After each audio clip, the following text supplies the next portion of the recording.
Here's the upstairs of Rio Win 172. This has a lot of natural light and a little loft area. To your right, you have one of the large bedrooms upstairs with high ceilings and a ceiling fan.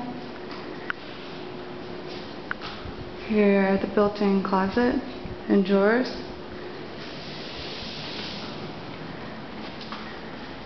Here's the second bedroom, also with a ceiling fan and built-in closet with drawers.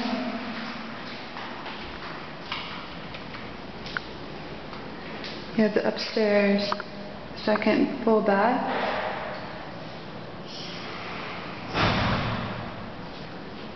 And then here is the large master bedroom with vaulted ceilings and ceiling fan.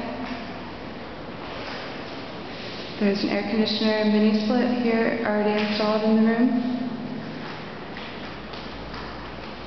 And then here is the master closet, shower, large sink area, and toilet.